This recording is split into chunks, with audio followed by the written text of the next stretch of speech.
Welcome to SHA, the Sound Healers Association, founded by Jonathan Goldman in 1982, bringing education and awareness of the use of sound and music for healing and transformation. SHA features presentations by founding pioneers in the modern sound healing field, and we have a sound healing directory allowing you to list your work or find practitioners and teachers. There's a monthly online meeting, a blog, a vast resource of articles, and much more.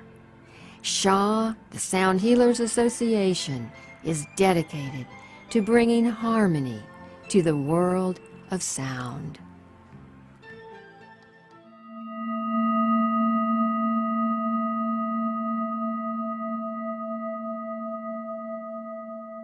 Okay, here we go, and we're jumping in now. And again, I'm Steve Farrell with Humanities Team. I'm here in Boulder, Colorado. I live near my dear friend Jonathan Goldman and his wife Andi, and it's my pleasure to be here just to introduce Jonathan and Andi as this program starts. So, and of course, this is a sound satsang, and it's a monthly program now that Humanities Team is really grateful to be producing each and every month with Jonathan and Andi. So thanks for being with us. I think you're going to have a fantastic time. Let me just want to read a brief introduction here as we get started. So Jonathan and Andi Goldman are a powerful pair in the world of conscious living and sound healing. Jonathan is an internationally recognized authority, pioneer, and author in sound healing. Andi is a licensed psychotherapist who utilizes holistic treatment and sound healing. Both are highly respected leaders in the sound healing and spiritual music community. Andi and Jonathan have co-written 2 books together, Chakra Frequencies and The Humming Effect. And again, I'll just share, when we came out a moment ago, Jonathan and I were sharing that sound healing is really taking off as it should, because it is, as we're creating conscious living in the world, sound healing is a big role. It's an incredibly useful device. And you're looking at the man here, Jonathan Goldman, who got this whole thing started, was called to it at an early age, and hooray, thank God he was, because look where sound healing is today. And my pleasure, Jonathan, to turn this over to you. Steve, what a blessing, and thank you so much for that lovely introduction, and thank everyone for being here. And before I go any further, let me just thank Andi, my beloved wife, for joining us and being a co-creator in this program. Yeah. And we want to welcome everyone to our Sound Satsang tonight. It is the solstice, and it is a very special one. And we are delighted to be partnering with Humanities Team, the Sound Healers Association, and of course, Healing Sounds. And so thank you all for being with us tonight.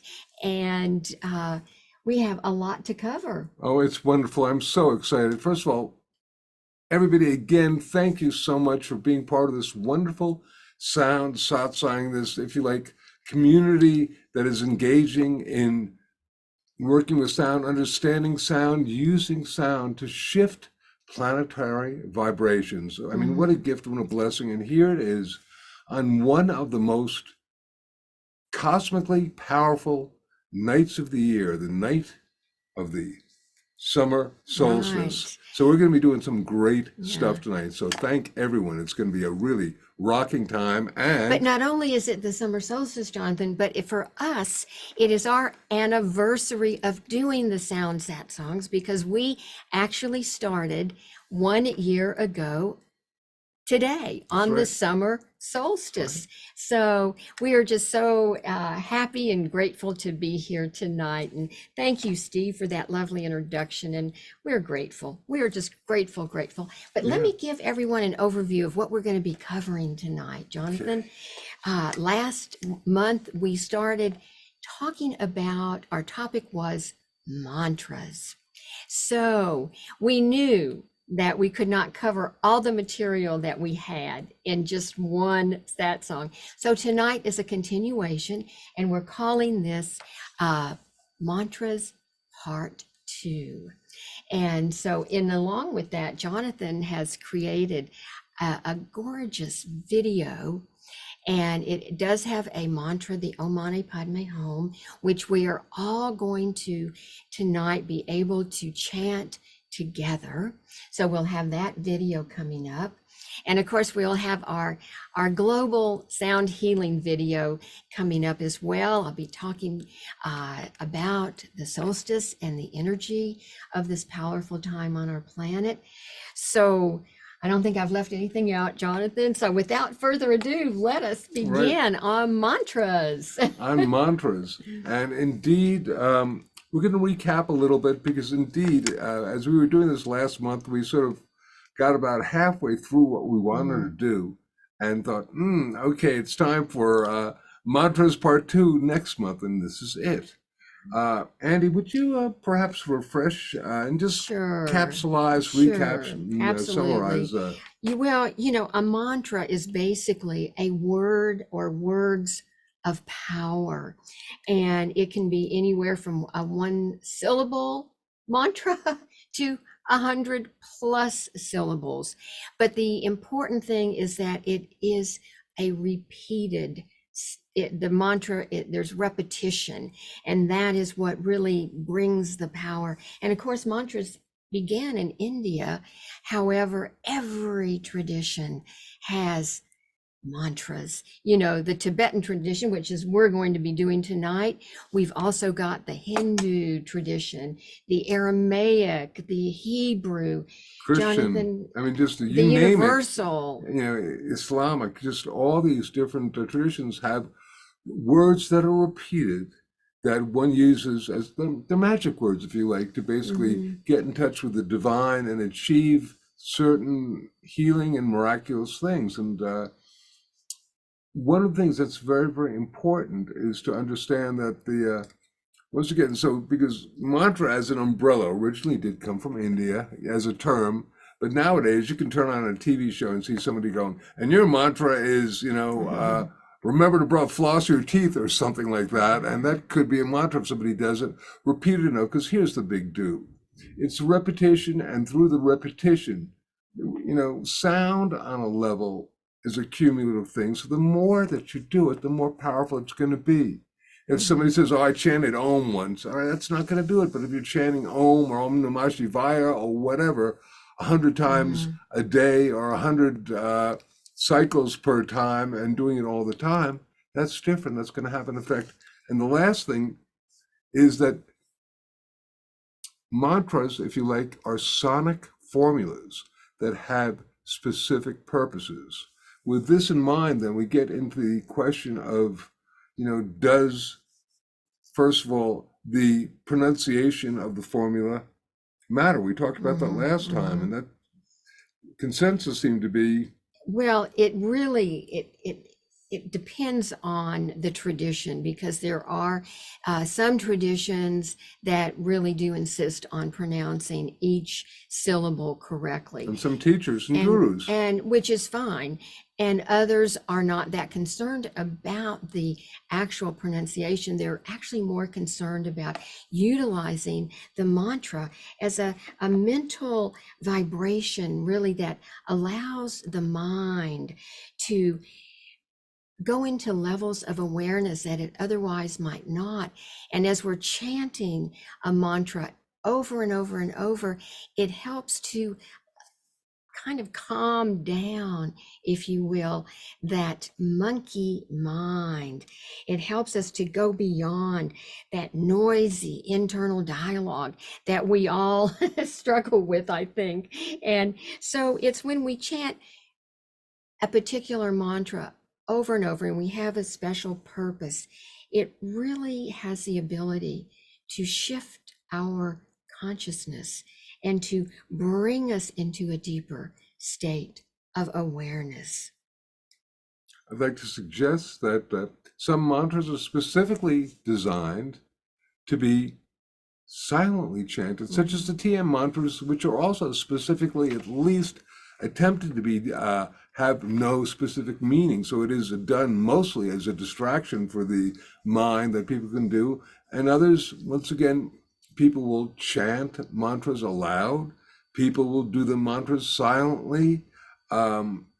It depends on what you like, where you're at. If you're in, a crowded subway, perhaps you might want to, whisper it or whatnot. But if you're in the middle of an open field, you could shout it. But for me, as a person really who likes sound, I like the physicality of vocalizing a sound. So that is my favorite, particularly if we got a group of people together.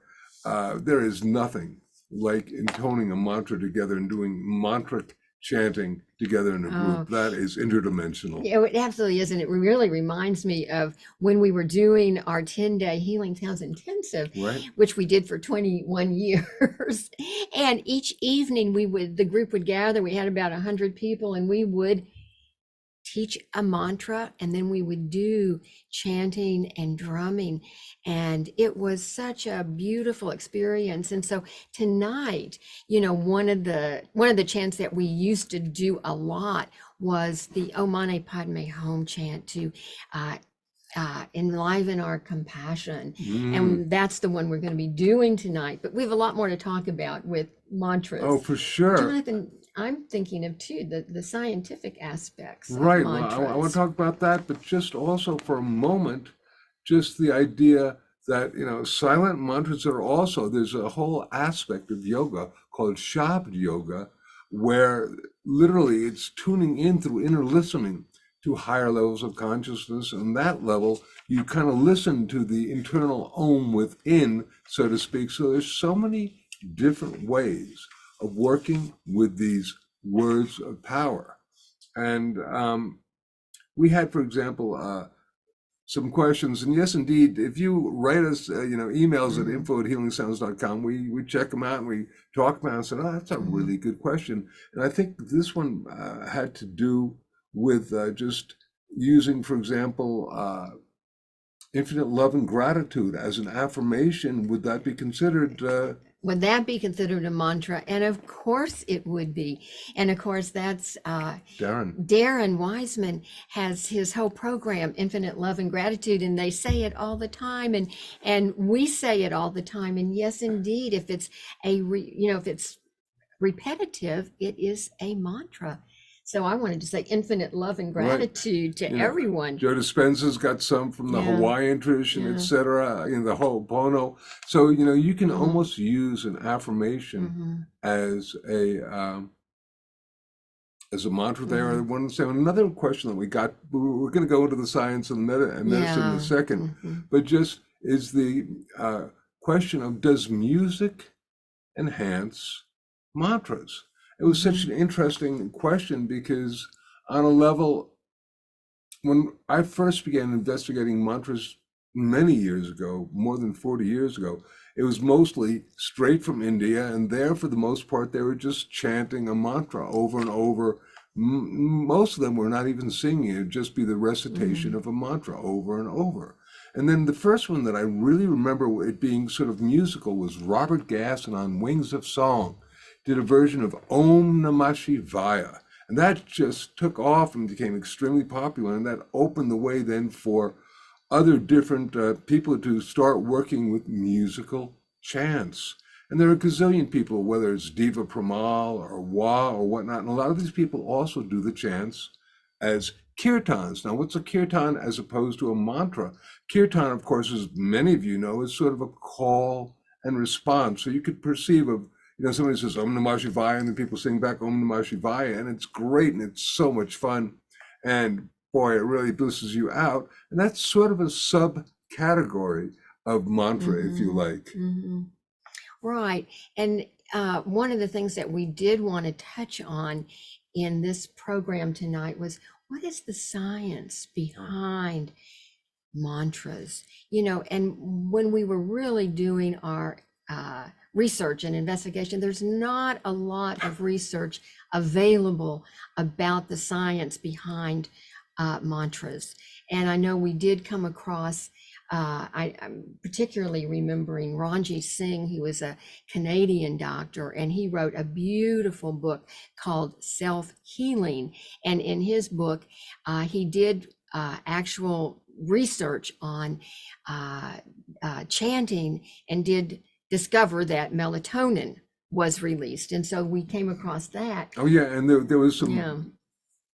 in April. Latest research in mantra chanting from India was that you basically got vagal toning and heart rate variability occurring with mantra chanting, which I think is wonderful. Once again, as things come into vogue, these, if you like, scientists oftentimes will look to see if this manifests as one of the phenomena. Because, I mean, here's the thing. First of all, back when I was first investigating mantras 40 plus years ago, there's a fellow by the name of Herbert Benson, a doctor, medical doctor at Beth Israel Hospital, who came up with a phenomena he called the relaxation response. And what he found was that just the recitation of a word didn't have to be Om, could be one, for example, but over and over would lower heart rate, respiration, brain waves, and he called it the relaxation response. And I have to say that as we were doing this, the last program, actually, I started really trying to see, was there much new information about mantras, and ultimately not much new, basically just affirming that indeed certain mantras, when they are done in certain ways, will cause a reduction of the heart rate, respiration, brain waves. I am mostly interested in, if you like, the effects on our biofield, on the aura. How do you judge if somebody's in communication with a divine entity? There's no way scientifically that you can measure that. In terms of affecting the aura, well, I've seen all sorts of really interesting equipment that is not validated by modern science, but it's, you know, whether it's Kirlian photography or whatnot, showing really extraordinary things. And we have yet to really photograph people who are meditating or, you know, and meditating and levitating and going through time and space. But I bet you it happens. But the cameras are oftentimes not there. Well, and I always like to go back to the whole concept of that we are our own best laboratories. And so doing our own internal research, how do we feel when we are involved in a beautiful mantra that we're chanting with a group of people? And what are we feeling? You know, are we connecting with our spirit? Are we communing with the divine? And that's really, I think, the bottom line in terms of research. Although I have to ask you, Jonathan, to tell that great Okay, story. so this is interesting because as we've said, you know, you get the increased heart rate variability and you get reduced stress and reduced heart rate, respiration, brainwaves. But at the same point, I remember some years ago, I had a friend who was a doctor. Said, Jonathan, I have done the first research, you know, showing the effects of, you know, mantra chanting on some aspect. Might have been brainwaves, might have been heart rate. I don't remember, except that I said, okay, great, tell me. I said, what was the mantra you used? And this doctor told me the mantra, and I said, you didn't get any difference at all between when somebody is in normal conversation and when they're chanting this mantra. And this person, their mouth dropped open and said, how'd you know? I said, because the mantra that you're talking about, I know it, and it's a great mantra, but it's done really fast. So, and I said, you didn't take into account the speed of the mantra and your breathing pattern when the mantra was done. I said, if you'd taken that into account and done a slow mantra, such as we're going to be doing tonight, a slower mantra, etc., you would have found a whole lot more different shifts and changes in the heart rate and respiration. And I mean, I think this is really true. So there are so many different parameters in terms of the effects of different mantras and different sounds. Well, and also there was someone, I think way back in the 80s, I think his name, I don't know if Was his that name. David Chen of Khalsa? Yes, and he came up with different acupuncture points in the mouth that the tongue will actually touch as one is chanting a mantra. And I don't know that he did much with it after that. I haven't I mean, he was a heard. medical doctor, and this is at Yeah. a conference of medical doctors and music and sound. It was a fascinating approach. It's probably a little difficult to oftentimes get funding to do these really Yeah. mainstream Yeah. major studies. But once again, we don't have the equipment necessary Mm-mm. for the most part to be able to observe real changes in the electromagnetic field, the likes of which, if you're able to bilocate, we can't validate that yet. But that doesn't mean it doesn't happen. Mm-hmm. And indeed, we're going to be very soon just beginning to turn to one of our favorite mantras, which is the Om Mani Padme Hum chant. And before we do, I just one of the questions from last time was a suggestion of different mantras and from different traditions. I thought, hey, rather than just suggesting a mantra, let's give everybody a mantra chanting experience. But if you're interested, in the Hindu tradition, Om Namah Shivaya is a big one. There are a gazillion, the Gayatri mantra. So what you can do in the Hebrew tradition, there's the Shema Yisrael, which is a prayer, or there's the Kadosh, Kadosh, Kadosh, Adonai Sebaoth, and the Allahu Akbar from the Islamic tradition. They're just all, Ave Maria, Mm-hmm.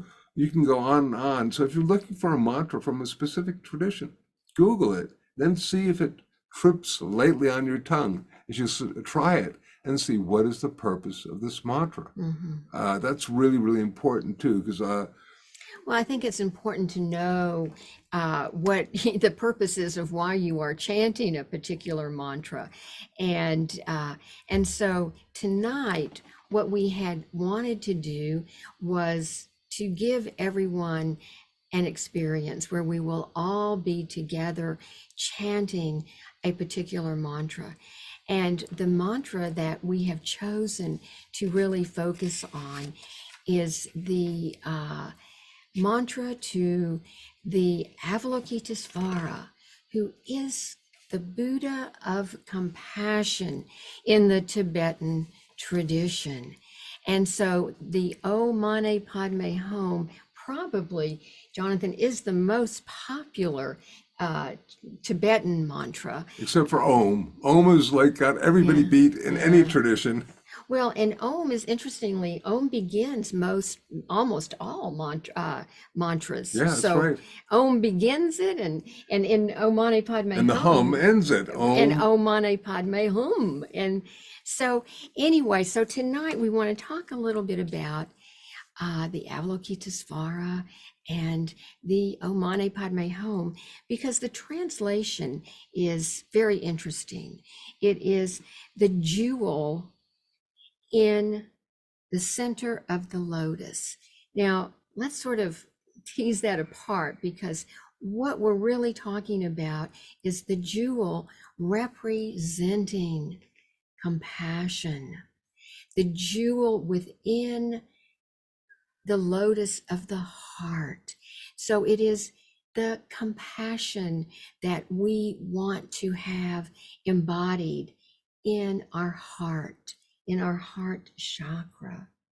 And so when we are chanting this beautiful mantra tonight, we are going to be embodying, if you will, compassion. And what's really important, there are a million things that are really important. But one of the things that we're going to do before we actually do the chant, after we've learned the pronunciation, which is pretty fun to do, is really just spend a moment contemplating on what compassion means to you. Because compassion means different stuff to different people. And on a level, this mantra it was initially done as just a great tool to generate compassion, but it has, like all great mantras, it has many, many different uses. It's done as, once again, a method of generating compassion toward other beings, as a prelude to personal communication with higher levels of consciousness, for purification and to ensure higher realm rebirth. So it's, used not only to purify, but also in the process of birth and in transitioning. And really, whatever experience we have, each one of us will end up with a different and unique and powerful experience through the chanting of Om Mani Padme Hum, which can only lead to the uplifting of the body, mind, and spirit. Well, we're going to be opening the jewel of compassion for ourselves as we chant this chant. And I do want to mention that the Mani Padme is the combination of divine wisdom and supreme compassion. So this chant, this mantra has very profound and deep meaning. And so one of the things is, Jonathan, you just mentioned, I like to ask people to kind of take a moment and go within. And what does compassion mean to you when you think about it? It does mean many things to different people. I know, just a few thoughts: compassion, loving kindness, non-judgment. And of course, I like the compassion is the passion that arises for the wish that all beings be free from suffering. That's beautiful, huh? And so as we're kind of taking time to go within, see what comes up for yourselves. Yeah, so let's take a moment here and just, I'll tell you what, I'm going to hit this for a moment and just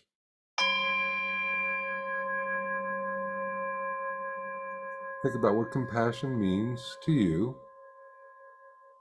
What does compassion mean to you?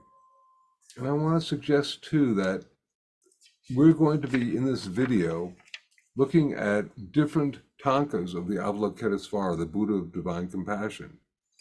And I hand imprinted the particular part of the mantra on the over the picture of the Avalokitesvara while the music was going underneath. It was my dedication to just creating a really high experience. So you'll see the Om, then the Mani, and the Padme, and the Hum come on, etc. But the Avalokitesvara, note about him, he is the Buddha, or the Bodhisattva of compassion. But the Chinese, for example, have transformed this being into the female deity of Kuan Yin. And I'd like to suggest that because these are just, if you like, anthropomorphizations or whatever, these are, our attempt to, they're just energy forms. And if you perceive it as like Tara, the consort of the Avalokitesvara as a female aspect in the Tibetan tradition, or even someone like Mother Mary, or even the Christ energy, because they're, whatever you perceive of as being an aspect of compassion, work with this, because this chant really does, it transcends time, space, and any boundaries of tradition. So you can work all the different entities of compassion love to be called, regardless of what language it comes in. That's right. That's right. And I think probably many of the people who are joining us tonight will be familiar with the Om Mani Padme Hum mantra.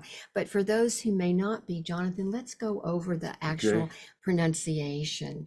It's a very short mantra, and it is Om Mani Padme Hum. Let's say that together, Jonathan. Om Mani Padme Hum.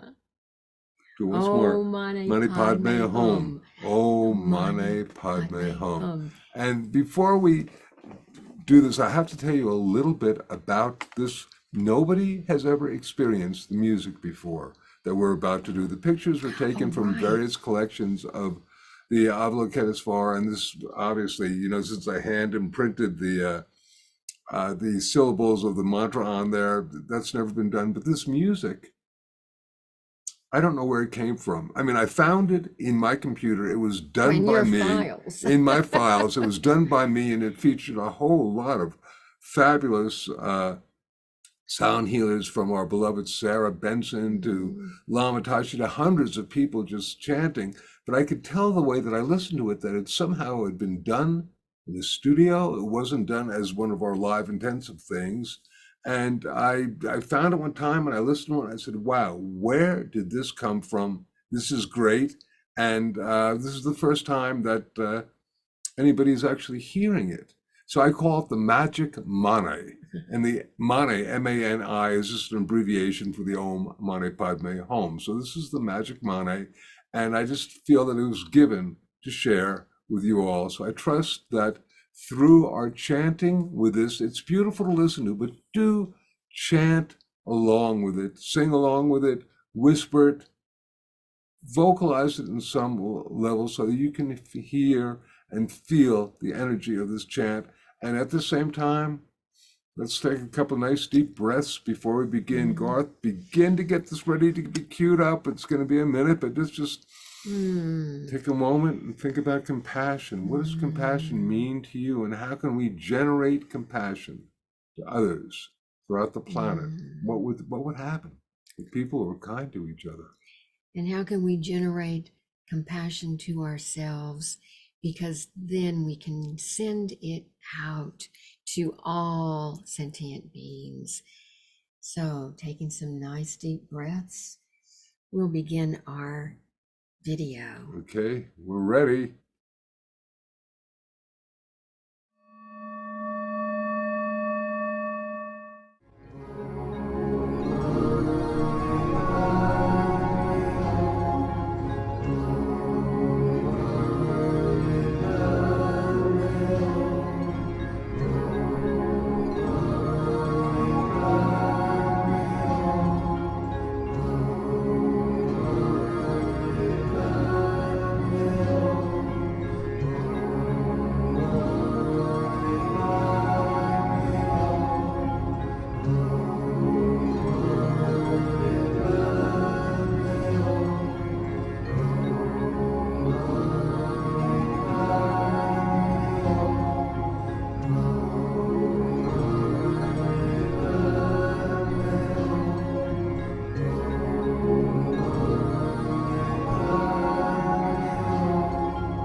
okay, I'll start again.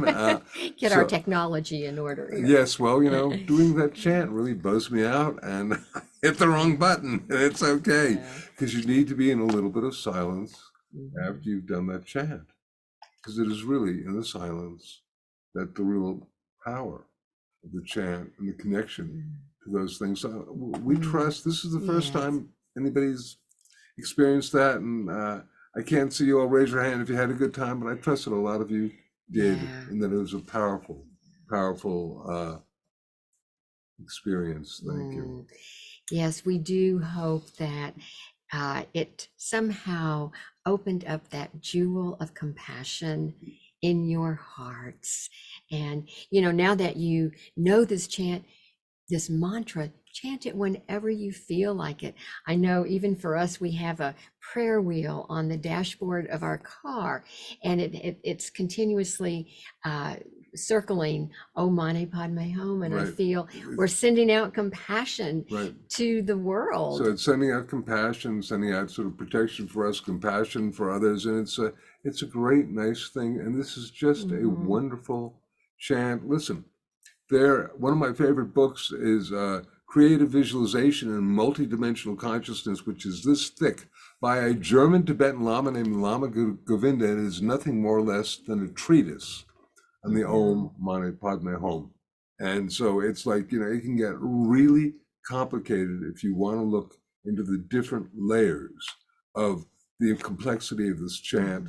We just wanted to present something simple and easy that you could try if you want to generate compassion for yourself.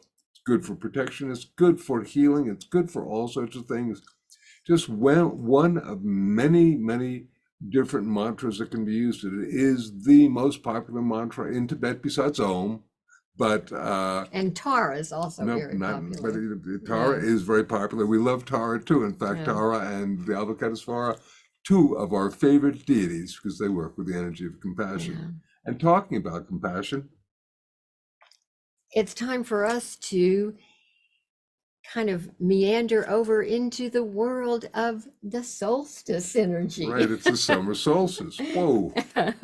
So happy solstice to everyone. And what I'd like to do is just spend a few moments to just talk a little bit about the solstice, because we are in the energy of, here in the Northern Hemisphere, it is the beginning of summer. And it started actually for us here in Colorado. We're in the mountain time zone this morning at 8:58 a.m. So you can adjust your time zone, but we are in this beautiful, uplifting, gorgeous summer energy. And I will add that it is the longest day of the year. There is more light coming down to let us be in delight with the light that is coming down. But the summer solstice is a potent time for birthing new energy and new beginnings and welcoming abundance into our lives. And I know that in earlier times, it marked the beginning of the season that contained the most bounty. And our ancestors spent the entire day actually cultivating the land and restocking their homes with food.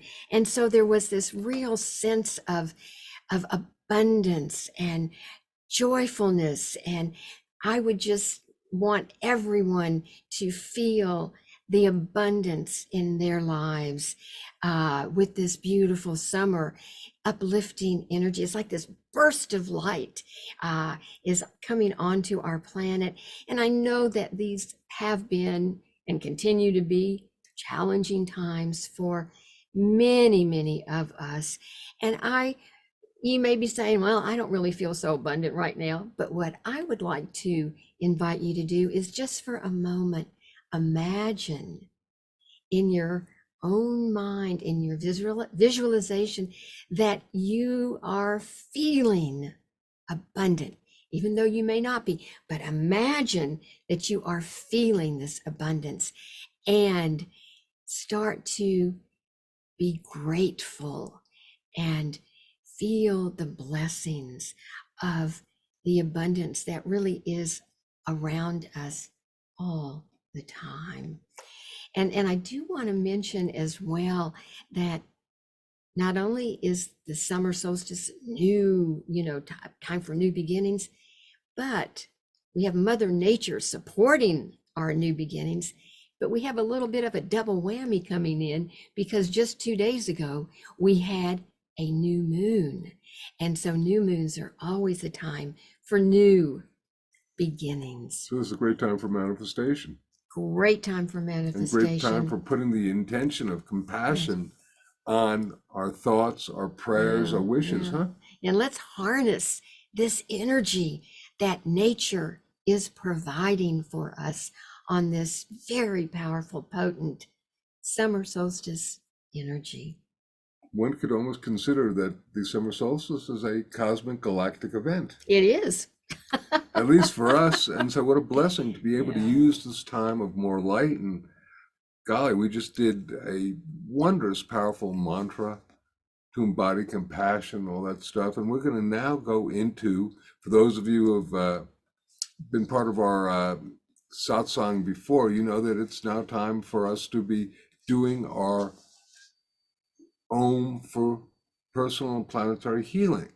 And if you haven't done it before, encoded within this is a guided meditation that basically will help create heart-brain coherence, brain-heart coherence, which amplifies our electromagnetic field. And as we amplify the electromagnetic field, it gets greater and greater, and then we add the element of sound to it, and it becomes greater still to the degree that as we chant this together, doing the Om together, following the instructions of the visualization, you'll be able to feel, just as we could feel the Om Mani Padme Hum. What a great way to set the vibrational field for us and amplify our field. And now we're going to be doing the global Om for planetary healing. Planetary peace and healing on our beautiful Gaia. And I do want to encourage everyone, as we did with our mantra chanting, to wherever you are, to chant out loud when we get to the portion of our video where we're going to be sounding forth with the Om. And be in your comfort zone, by the way. Don't strain your voice, and just feel the energy of love and compassion and abundance and gratitude as we go into our video for global healing. Yes, indeed. So let's take a nice deep breath for a moment and think about, wow, what we want to manifest for ourselves, for the planet, for all sentient beings on all different dimensions. And then as we begin this experience, let us take part and take advantage of more light to manifest and really encode in our consciousness and the consciousness of all sentient beings, light and love through sound. So, Professor Garth, if you are ready, we are here.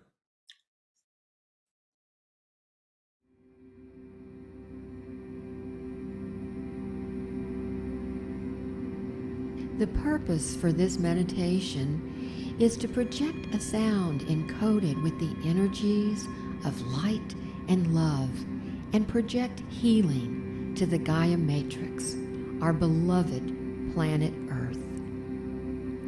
We will first create coherence between our heart and our brain. This effect will further be amplified by the power of the Om that you will be toning along with later, bringing more light and love into your body, mind, and spirit for health and wellness.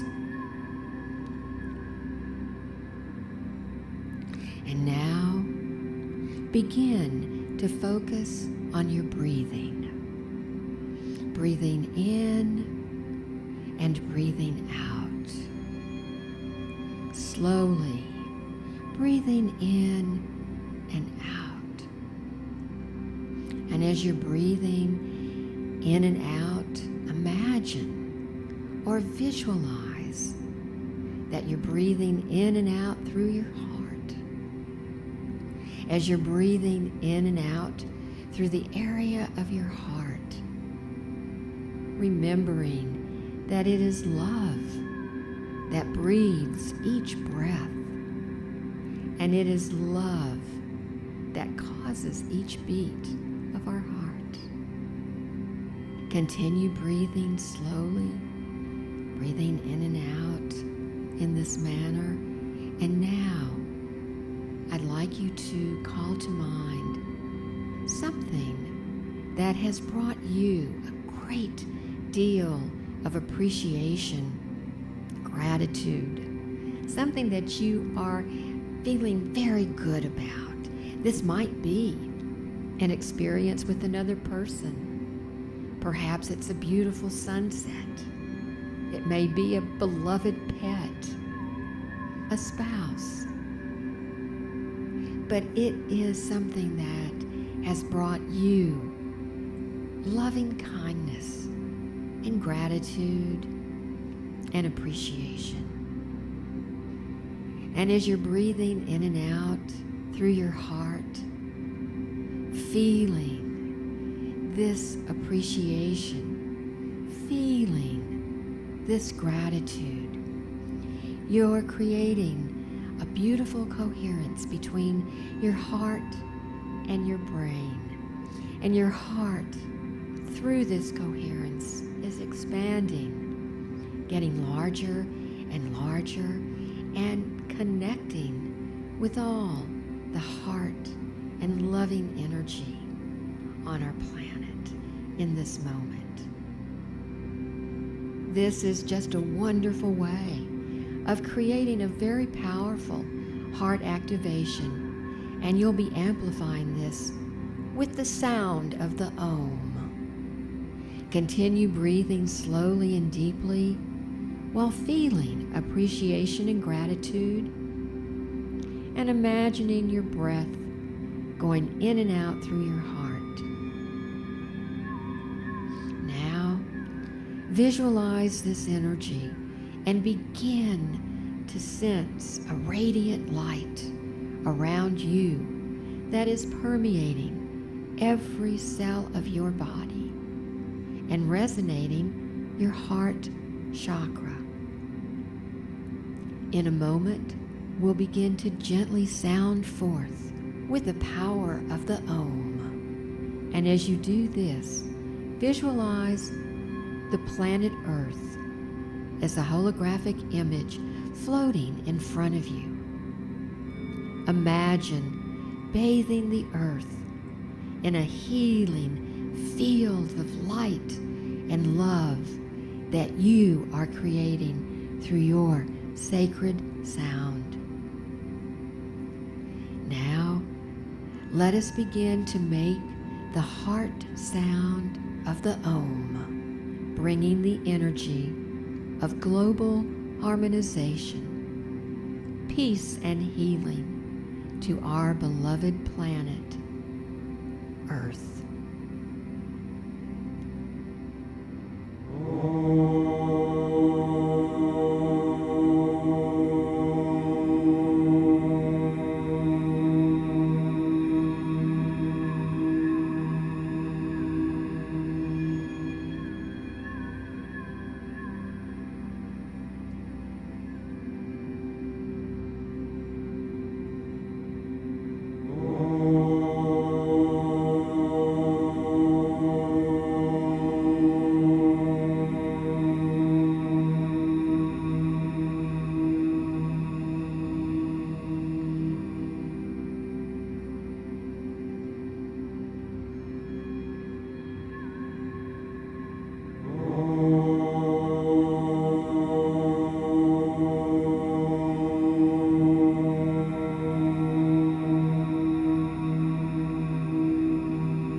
one last time.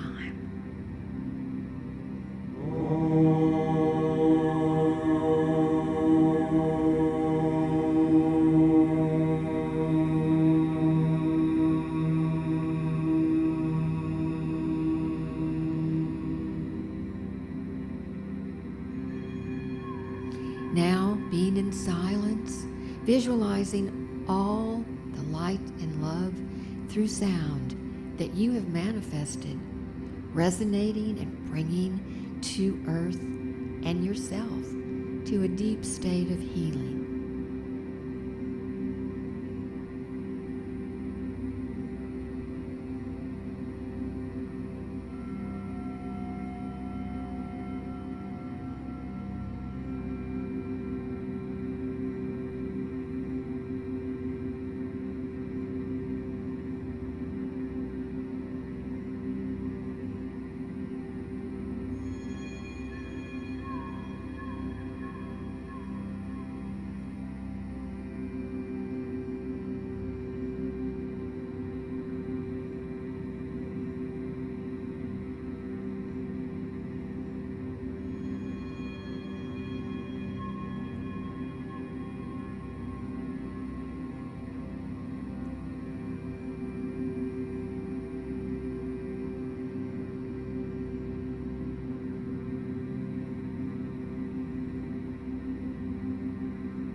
And when you feel ready, open your eyes and know that you have contributed to personal and planetary healing.